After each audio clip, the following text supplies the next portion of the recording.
Okay? Kung i-google nyo, times 3, rule of 3, times 3 lang coach. Okay? 200 pesos ang gastos ko, times 3, 600 ko ibebenta. Okay? Hindi pwedeng ganun. Bakit? Yeah, that works. No, I am saying that works. But, kailangan alam nyo pa rin ito isa-isa talaga. So, may nilagay ako dito, value proposition. Who are you as a caterer? Anong meron ka na wala sila?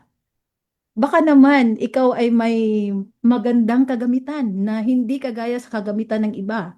Okay? Or baka naman, naka-POS ka. May extra yun na bayad. Yung competitor mo, walang POS. So do not compare prices. No, just stick with your price. Be confident with your price. Ganun talaga siya. Wala tayong magagawa dyan. Just stick to the price. Okay, ano pa? Delivery fee. So wag nating tong kalimutan, no? And other fees kung nagre-rent kayo.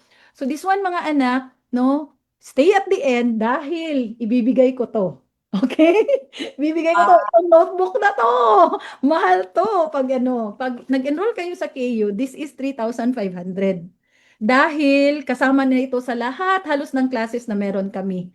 But I will give this one for free, just stay at the end. Now, pinag-usapan natin kanina ay rule of 3 pa. Okay? Times 3. Minimum yun ha. Pwede ka mag times 4, pwede ka mag times 5. But, as I was explaining, gagamit tayo ng costing template para klaro. Okay? Kunyari lang, yung nag-book ng binyag sa'yo ay kumari mo. Ang cute-cute naman ng, ng inaanak. Okay? And then sabi ni kumari mo, Maring, pwede ba na instead na 500 per head at ito yung ibibigay mo sa akin, pwede ba 480 na lang?